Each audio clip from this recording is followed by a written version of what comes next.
So, Lindsay, we hear all the stories that happen when people are camping. Because you know what? They come in here and tell us everything. And one of the scariest things for people is boondocking or camping off the grid. And then when you start talking about it, the stories that we hear. So, how about if we talk about all of the things that might go wrong? And I mean, maybe we can get some of these people to avoid some of those mistakes. Yeah, I think boondocking is like a big spectrum, right? And so like it seems really complicated, but really there's maybe just a couple basic things you can start with to know so that you're prepared if something happens. Or if you're forced to boondock, right? Yeah, that's what I was going to say. Because, yeah, sometimes you don't plan to boondock, but, you know, That's how it things happens. happen. So we can go over what seems so scary and some of the things that can go wrong. Sounds good.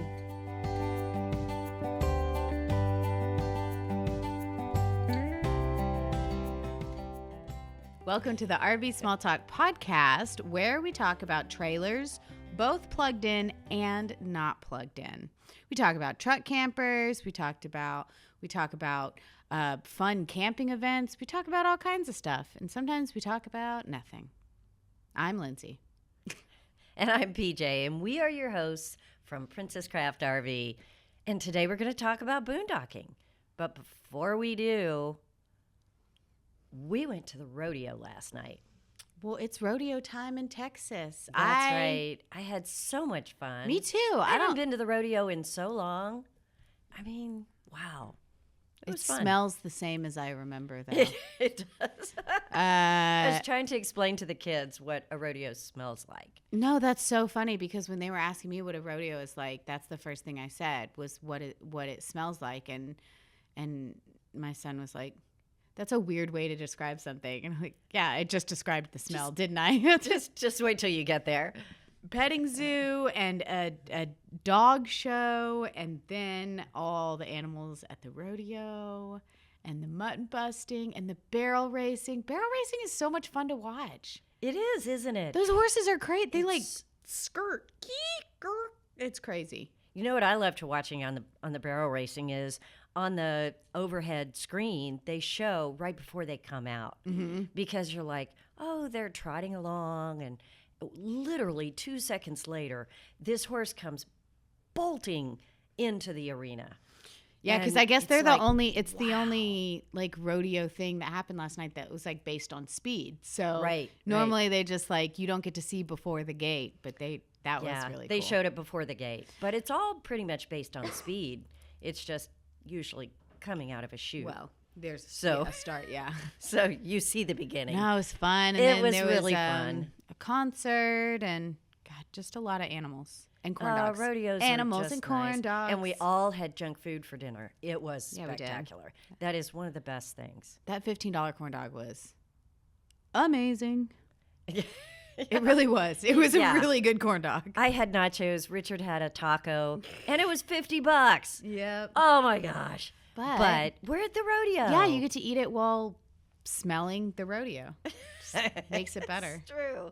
All right. But you know what? I had to explain to your son about trailers at the rodeo. Yeah. How they get the horses like to and from and everything? Yes, and why there was so many RVs. Oh, yeah, because these people have live RVs. This life. Yeah. The rodeo life includes RVs. And even the people working the carnival, everybody that moves with the rodeo has an RV. And he's like, wow, but there's so many. And are they actually camping in them? And I was like, well, partly. Camping, I guess it's kind of camping, right? Yeah. They probably camp for parts of the year. I bet when they aren't camping, they're really glad to be home because they travel all the time. Yeah. But anyway, it was just an interesting concept to him because he only knows RVs from the dealership and from going camping with us. Yeah, different types. So it was just a different use, but it was really fun. So if y'all haven't been to a rodeo lately, I think everybody needs to go from time to time. It was so fun. Go for the trailers. Yeah. Go camping at the rodeo. They have spots. Do you think the cowboys at the rodeo are professional boondockers too? I mean, I would imagine that they would be in some scenarios where, I mean, like, the middle of a rodeo where you might not have power, right? Right? I imagine boondocking is second nature. Yeah. Wouldn't you think? They're cowboys. They're cowboys, yeah. And sometimes they have power, sometimes they don't. I mean, sometimes you get to a spot and you just have to park, and that's what you have. I feel like boondocking with a horse is a whole other thing. Well, I guess not. Horses don't need power. Okay. Well, they don't need air conditioning.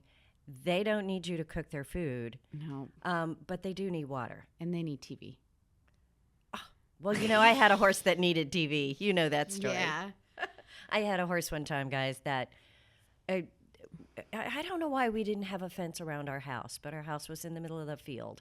And the horse would come and look through the window behind us and watch TV with us. He wouldn't do well boondocking. No, because I fed and watered him daily. So he would not do well boondocking. He liked his TV. It was his ritual. So what if you're not a cowboy and you want to go boondocking? All right. What do we need to know? Well, the first thing that everybody worries about is power, right? Yeah. If you're camping without power, I would assume that'd be the first thing you'd worry about is power. Okay, smart Alec. Miss Smarty Pants here. I see how this is going to go. But, okay, so you run out of power. I mean, in Texas, you've got to have AC. If you're in the mountains, you can open the windows. Yeah. Are you prepared for no lights? No. Are No? you? No. I got matches to light my campfire, but I don't camp with extra batteries, extra lanterns that are electric or solar powered, battery powered. So I guess if you're boondocking, that's kind of important. I didn't think of that. So how do you keep your battery charged? I mean, solar and all of those things are such a big deal right now. If you have solar and if you have a large lithium battery, you are going to have power for some period of time, right? I think the important thing here is understanding the capability of your solar. Right? Like, do you know what the big question is we get?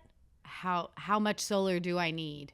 No, I get the question of, what does the solar panel run? Yeah. No. Oh, man. That's another one I get. Yeah. Oh. I mean, it doesn't run anything. All a solar panel does is charge your battery.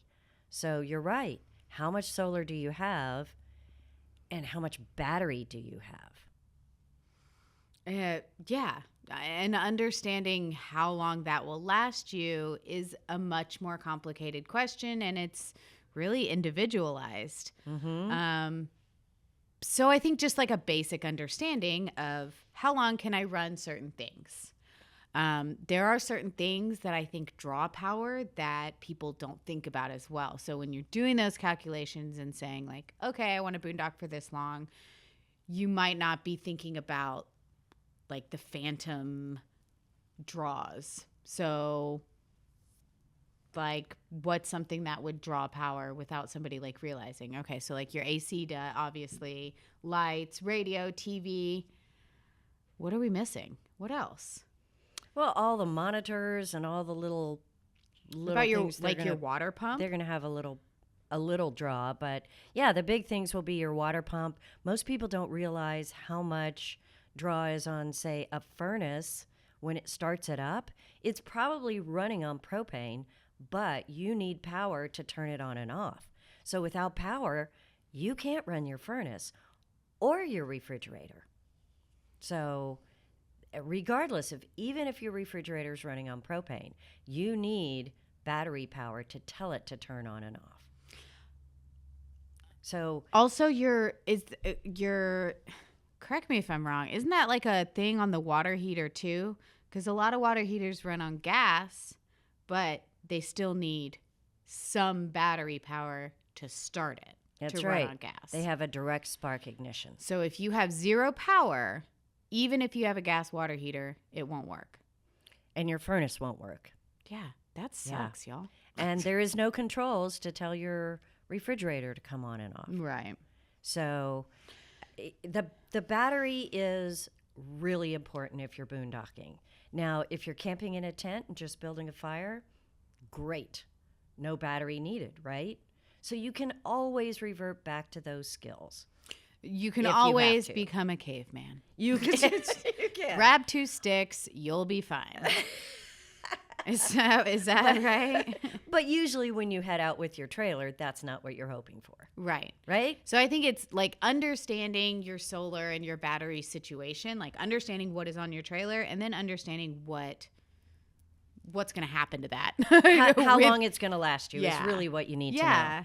And we could do a 3-hour my podcast goodness. on batteries, right? On regular batteries versus lithium batteries. I'm going to be sick for that one. Yeah. I'm not going to feel well. It's, we probably have done one. I know we've done tons of seminars when we're at our rallies on that. So yeah. So how much power do you have in that battery? Because it's going to determine what you can run. Yeah. So lithium upgrade, even if it's a 100 amp hour battery as opposed to a standard wet cell battery, it's costs more. Yeah, you're going to have to make an investment. But if you're boondocking, it's going to charge faster and you get to use more of that power that's in the lithium. So that is a cool upgrade. Now then, it's how big is the lithium? How many solar panels do you have that are feeding it? Right. Because if you get, say, a 270 Game Changer battery, it's probably 3 times the size of a basic wet cell battery. And you get enough solar to feed it, you could run a chill cube air conditioner. And for us in Texas, that's huge. Yeah. The question is, how long? Right. Right? That's where battery monitors come in. So if you're looking at boondocking, one of the things we recommend is make sure you have a battery monitor. And, a good battery monitor, like a Victron battery monitor, is going to tell you how long you've got using the power exactly the way you're using it. So that really is the easiest way to boondock and not have to worry about it. But, yeah, I don't know. Or a generator. Or a generator, a small generator, a little power cube, be prepared and then enjoy. And it's just, to me, if it's a short period of time, if you're just boondocking for one night, nothing terrible is going to happen. Yeah. Nothing awful is going to happen. The food in your fridge, don't open the door. It's going to stay cold till the next day when you power it up. So if you really are serious about boondocking and getting out there, then probably you need a battery monitor and some upgrades to be able to see. But I don't know. I can't think of anything terrible that's happened when I was boondocking that had to do with power, only because when it was low, we did without. It didn't feel terrible to me, Yeah. I always had one flashlight that worked. That's all you need. And I made my way around, right? And then the next morning I went and found some power. So was that helpful? Maybe not. Did you learn something? I learned to always have one flashlight, but I learned that a long time ago. So, Well, other than power, there's something else. There's a couple other things, but there's another big one you need to think about, because if power doesn't get you, water will. to me, that's the big thing, right? Yeah. I mean, we're not talking about those, oops, we can't plug in somewhere tonight. We're Because talking again, one night without water or power, you're fine. But if you're setting out to, get away from it all have a for whole 3 or 4 thing. days. Yeah. Wow. Then what? Yeah, you have to think about your water, I guess, in different ways. You have to think about it before you get there, right? Because you're going to treat water really differently when it's not turn on the faucet and it's endless. So what do you do different if you're boondocking? You stop using so much water. You use less water. I remember camping. You remember like camping in a tent? You would like wash your dishes like in a tub outside, and you would like use the same water for like a while. Yeah, for a while. And just, I mean, stuff like that. I think it's so easy when you are camping, like in a trailer. You're like, oh, there's a sink. I will wash my dishes. But like, yeah, if we just revert back a little bit to more basic things, you're gonna save water. So, You know, my grandmother had a water pump, one of those old-fashioned pumps, mm-hmm. and I thought it was so cool. And then I realized that used to be her only water. And of course, when I was young, she was hooked up to city water. But before that was her only water. And I didn't understand why she would yell at us for letting the water run while we were doing the dishes or while we were soaping up our hands. And, because we would be in trouble for letting the water run. Because now she got to walk all the way out there, pump more water, and bring it back. Yes, and it's so easy because we all let the water run when we brush our teeth. Heck no, we don't. Well, people do. Patricia Jean, you stop that right now. Well, I try to be aware of everybody listening, but please turn off the water when you're brushing your teeth. But people do, or they let the water run when they're, or fill up this pot with water and let it soak, or whatever it is we do, all that stops. You have to be so careful. You have to adjust your daily habits that you probably don't even think about, like leaving the water on when you brush your teeth. It's something that you don't think about. One little tub of water, you can dip your sponge in there with the soapy water and wipe off all the dishes and then just rinse them real quick and you're good to go. Yeah. So you can do it with eating or paper plates. I mean, some people do it that way. Then you have the trash when you're boondocking. So, I don't know. What's better? Because then you have a big bag of trash hanging around while you're boondocking. I mean, you're going to have trash, right? You're going to have a little trash. I'd rather have trash and water than no trash and no water. Okay. All right. Well, that is your choice. Right? Extra water containers. Sometimes people just bring like those jerry cans, especially with like the off-grid units. And it's just, I mean, even if you fill up your tanks and you're not going for that long, water goes away faster than you think it will. I've seen a lot of people replace shower heads to conserve water when they're boondocking. And then I've seen, I mean, I would think showers would be one of the biggest water drains. Oh, absolutely. But, I mean, how many alternative showers can you think of? Like, there's like rain showers.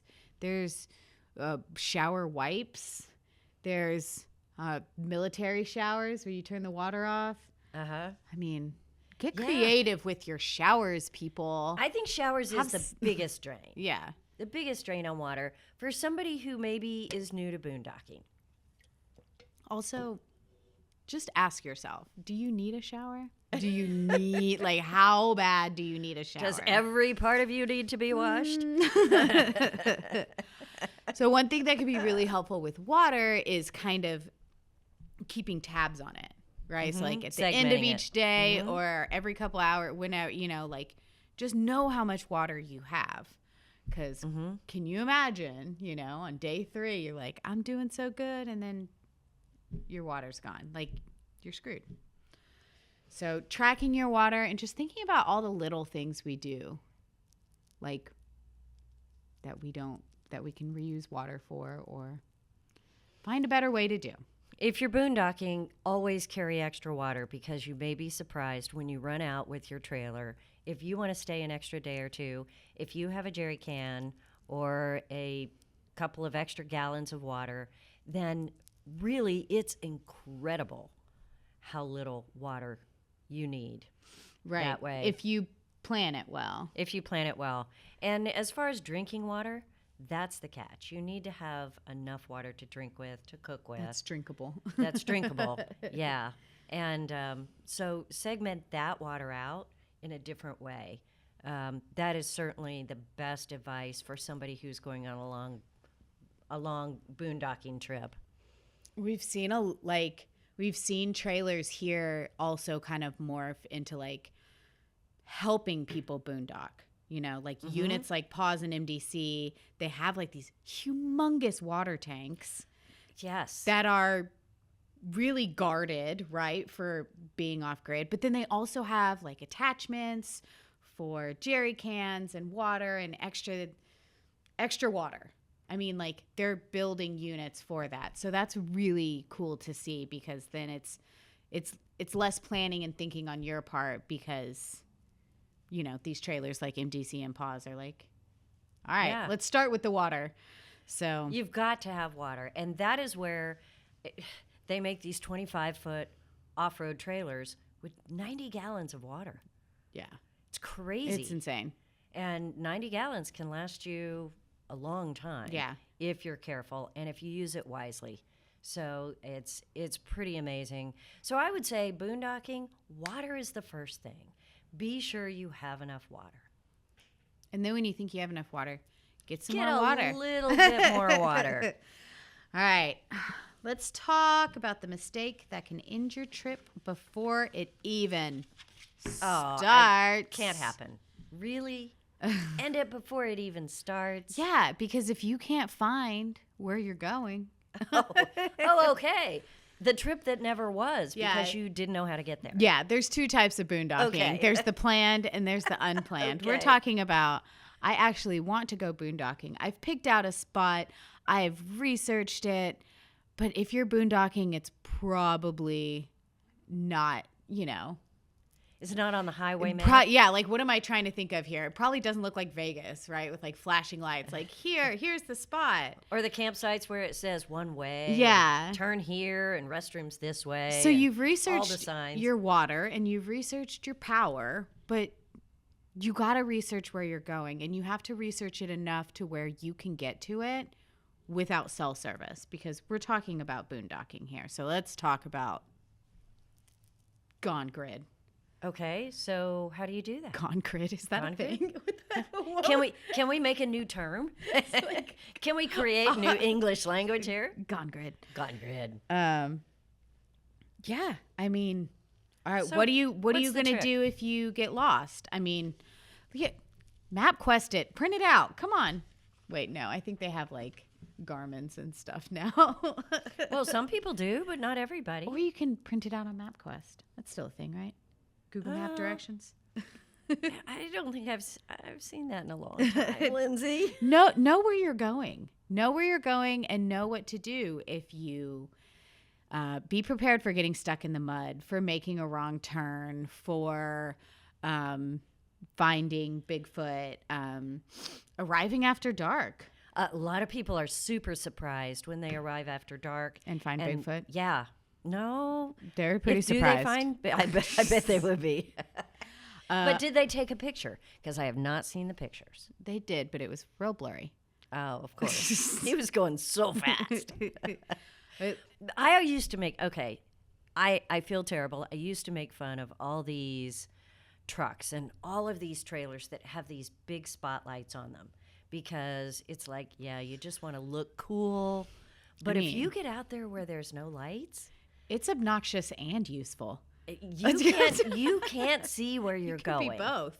So if you really are going to get off the grid and go to an area that's open, there's not going to be signs. There may not be roads. There will not be light. So, I mean, those lights can be super helpful. Yeah, for absolutely. you to see where you are even once you get there. Just have a plan. Like have a spotlight. Have a good flashlight, lights so you can mount to your truck. Not only that, but like the weather. Like, I guess if you are headed to a destination to camp without power, you need to have the mindset of like all the environmental things that can happen to you, right? Sure. You can control how much water you have and how much solar and lithium you have. Make sure you're prepared for like Mama Nature, because sometimes she just says, nope, not doing that. I am going this way. Sometimes she's mad. So if you know about where you're going, first of all, if you're new to boondocking, I always recommend that you go someplace reasonably close to home. And that maybe you've been before? And that you could scout out beforehand and you have an idea. So, and there's great apps. Get on All Trails and they'll, so many of these great apps will tell you places you can boondock. There are options, but please research it offline. Like, make sure you know how to get to it offline, I guess is what I'm saying. Because don't once say, you get there, when we get closer, I'll look it up again and I'll maps us the rest of the way because, oh, Lord. Yeah. Ooh, excuse me. You don't know where you'll end up. No, that stuff is scary. I don't really have any, like, lost in the middle of nowhere stories. Oh, I'm trying to think of, but maybe I just need to several. be more brave. I would like to get lost more, actually.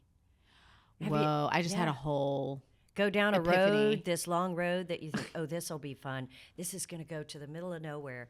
And you go, 7 miles down this road where you have to go 5 miles an hour because it's so bumpy. Mm-hmm. And all of a sudden there's a gate that says no trespassing.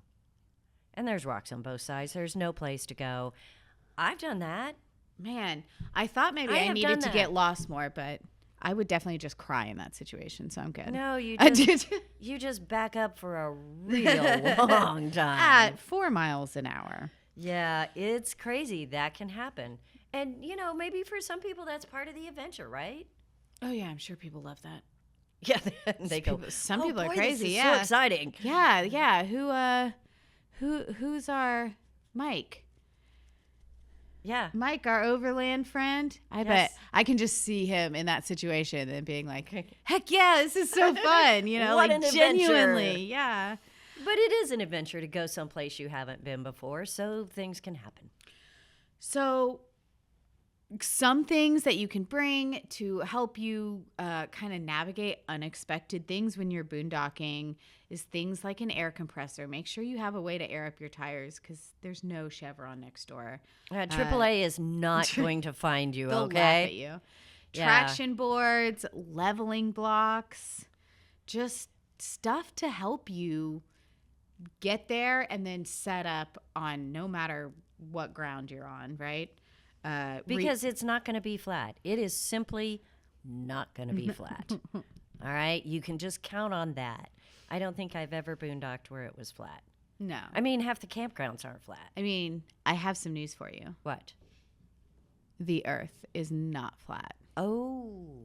Well, that explains it. I know. That Moving explains on it. quickly. The last thing I think is just know how to get out if you have to. That seems, probably like something I would not think about. I have no exit strategy. Something we hear a lot during the first time boondocking trips is that people forget about the actual cell phone service part. So if you're in the middle of nowhere, chances are you won't have great service, which can cause some problems that you might not think about. I think people have separation anxiety when all of a sudden they can't connect. Yeah, but I think if you know that you're going boondocking, you'd be like, okay, so maybe I won't have Facebook or maybe I won't be able to check my email. But there's other things that you're not thinking of. That also means you can't call for help or people can't find you. So you need to think about that portion of it. Leave Facebook alone, but definitely have some way that people can find you. And what would that be? What would you suggest? They have things. They have devices, but you could also boost your cell service. You could get what's the Yeah, if you have Starlink and you have a clear sky, I was what's the Elon thing? Then you will have internet. Yeah, so I think that's been something that's changed over the past few years too. There's things you can do to get yourself cell service, but you could they also have the little devices that just ping your location to the people that you want it to. Mm-hmm. And they have trackers or I don't know, tell somebody where you're going. Yeah, just with your mouth. That's a thing. Is that still a thing? Here, I'm handing you this piece of paper with the coordinates of where I will be staying. please know that this is where I am. I don't know. Step 1, I don't know. Talk about going back to basics, right? Let's be cavemen and make fires and tell people where we're going.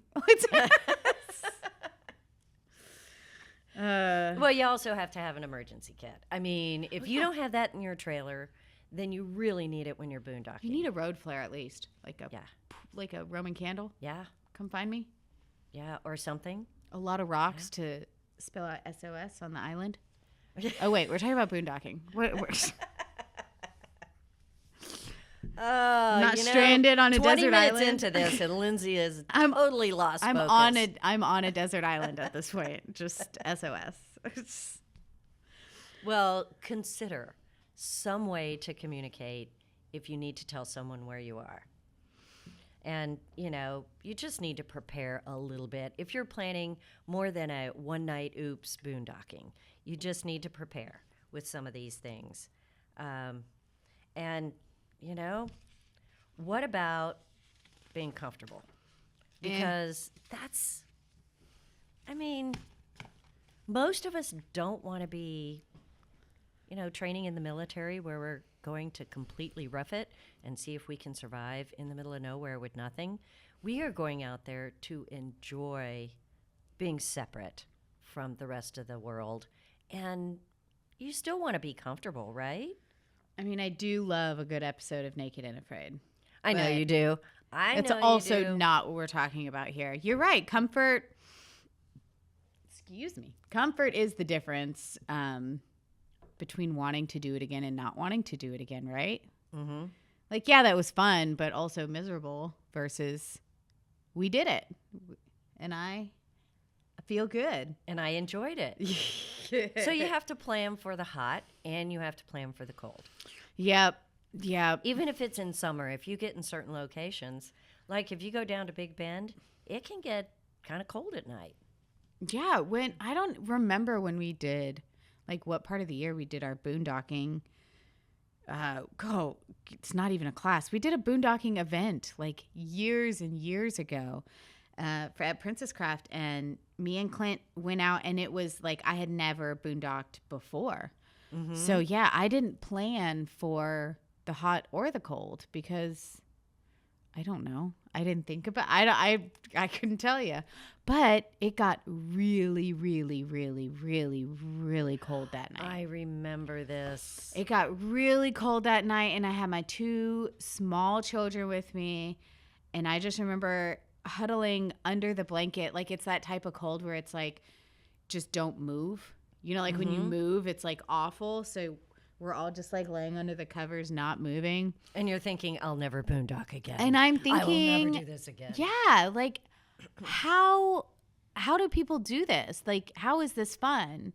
But waking up, I realized that all I had to do was turn on the heat. It was really more of a matter of not understanding, right? Like, I did not plan for hot or cold. If I would have, planned for it, said, hey, can somebody show me how to turn the heater on? Because it's going to get cold tonight. I didn't plan for it. I didn't look it up.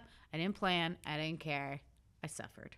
But yeah, like, plan. Just have a plan, right? If do you have extra boondocking, blankets? An extra blanket would have been great. Yeah. Do you know how to turn on your heater? Yeah, I remember that. Wow. And that was a fun event, though, because a lot of people are scared to just boondock for one night. And almost any trailer is outfitted to boondock for one night. I mean, seriously. If you guys think getting away is scary, one night. I mean, it's just like a tent. Yeah. And you'll have enough battery to keep your lights on for one night. But understanding your like heater and like what it runs on, what it needs to start, how long can you run it for? Mm-hmm. What do you need to look for to turn it off? Heating and cooling really backs right up to where we started, which is how much power do you have? And what can it run and how long can it run it? But if you prepare for not having those things, yeah, it's like you have to figure out the essentials with the power, right? Mm-hmm. And then the comfort. How much power do you have left over to get extra comfy? So whether you need fans to make it cooler or whether you need to have window coverings to keep the cold out. Ooh, window coverings are good. So, and like the vent covers. Those little pillows you put up in your vents, that's huge because there's only one little piece of plastic between you and that 35-degree weather. And it's not helping your heater. It's making your heater work way harder than it needs to. So basically you need to camp with the weather in mind, whether you have heat or AC. So, really, once you think about what will make you comfortable, then you have to just say, what's going to make me try this? Yeah. What's going to make me comfortable enough to try it? How do you get good at this? You start, you start. You start and you probably make a lot of mistakes. But I think the biggest thing is just researching so much beforehand. The situations where it's uncomfortable or dangerous are the ones that weren't planned for. Sorry, my mouth started moving a lot slower. I used to make a little bit of fun of the Boondockers, I'm not going to lie, because they were such over-planners. And I thought that people that boondocked were probably just those... Extra? Are you calling Boondockers extra? They're the over-planners. She's calling them extra. Yeah, I don't know, but now I realize, they were safe. They were the guys, and honestly... They are extra because they're still alive. And they're the people that I go to. Oh, yeah. When I need something and I'm camping, I walk over, hey, man, do you have an extra... Of course they do. A little power box, and they're really... I need this. Or do you have that extra water splitter? They have it. Always have it. And they're annoyed that you did not think about it first. I know. Get it together. They're also... Leave the Boondockers alone. I have to say, those Boondockers, that is the most generous crowd I have ever been around. I love everybody in that space because, they're self-sufficient, they're helpful, they're used to working as a community, and then they go camp by themselves. It's just incredible to me. The spirit of the Boondockers is awesome because they're the ones that drive 5 miles down the road and hit the gate, and they're like, cool, and then turn around. All right. Well, let's do. Yeah, it is really great. And I tell people, if you think this is something you'd like to try, it doesn't matter what trailer you have. It really doesn't matter what the capabilities are. You need to take one night, camp in your driveway, maybe 2 if you want, and learn the capabilities of your trailer. Right.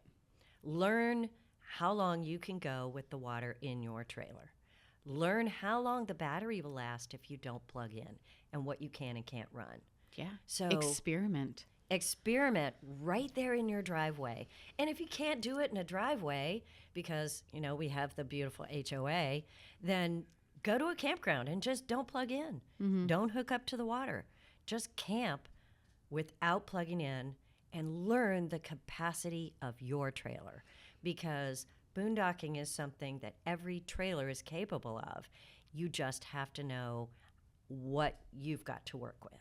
And after you know what you have to work with, if it's not enough, then you have so many options to upgrade, right? Like even if your trailer doesn't come with the things that you want it to come with, or it can't boondock for as long as you want it to, I mean, things can be added to everything. You can add solar, you can upgrade your batteries. We do it every week here to trailers. Yeah. We are constantly upgrading their systems so that they'll have more off-grid capability. We've even switched out air conditioners, put in inverters, all of those things. And if any of that sounds foreign to you, don't worry about it. Just learn what your trailer is capable of. Learn your rig, make sure it's ready for whatever you want to do, and then just have the right mindset. I think even I love how boondockers are prepared for anything. I also love how they don't seem to let the small bumps really mess up their whole day, because that is boondocking, right? there's always like a things, hiccup. Something's not going to go right. And if you let that ruin your trip, then like maybe you're a little bit too tightly wound for boondocking. Maybe No, I would say we need to learn to just chill. breathe. Yeah. And no, it's a temporary And situation. it is a mindset. Yeah. And it's a learning experience. You have to Isn't let that the life cool part? happen, right? Well, that's what we think. Now, I'm going to remind you of that, Lindsay, next time we have a epic fail, because we're I don't fail. I don't know what you're talking about. We just have experiences. We don't have epic fails. But things happen when you're camping. So I think boondocking gives you the opportunity to enjoy the slower pace, to disconnect a little bit. And once you know what your rig is capable of, plan a boondocking trip and just try it. Just once. Try it. Did we inspire you guys? I hope so. I hope so. Well, if we didn't inspire you, maybe. Sorry, go ahead. Maybe the Lone Star. I freaked out. The thing with the big long name. Okay, guys, let's see if we Lone can just Star overland landing and sport and okay, help us out. Lone Star Overland and what's the Power Sports Expo. So May 2nd and 3rd at the Palmer Event Center in Austin. Just type Lone Star Overland. Yes. Hopefully it pops up, because we can't remember all of it. It is a lot of words. But it's also a lot of fun. There's some crazy stuff there. Yes, I mean, everything crazy. from e-bikes and trailers and truck campers, sunglasses and boom boxes and fishing gear, and I don't even. And trailers it's so and cool. rigs and big monster vehicle overland And things. Teeny tiny and little teeny tiny ones. We will be there with a couple of people. We will have some of our overland trailers, like the Ember Overland. We'll have MDCs. We'll have PAWs. And we'll have all some great truck campers overlands. too. We'll have a few truck campers. Then we will have also all of Scout will be there. So Scout is such a great off-grid truck camper, and it really it's top of the line. And then we'll also have we will have Encore there with some of their cool rigs. So Very off-road friendly. yeah, so different ways to do this. Everybody does it different. I mean, that's really the fun. Yeah. And Come see all the options. It's a cool show. it really is a cool show. So, and if you're not in Texas or you're not near us, that's okay. There are overland expos all over the country. And if this even remotely interests you, I encourage you to attend one of those, and you will see all kinds of adventurous things that you never dreamed existed. And it's really fun. And maybe that will inspire you, even if you don't have an overland rig, to just, lean in, give it a shot, disconnect, relax, and get away. That's our hope. That was great. That's beautiful. Oh, I'm so inspired. yeah, so inspired. I hope someone's inspired. I am. I want to go. Can I avoid the rest of the day and just You're the boss. go hook up to my trailer and Yeah. you can do check anything out you for want. a bit? Yeah. Bye. Because I know exactly how long the power will last on my trailer, and I'm fine with that. All right. Well, we'll see PJ later. Yep, I'm out. All right. Well, hope you guys are inspired to go boondocking, and we hope we see you next time. Bye. Bye.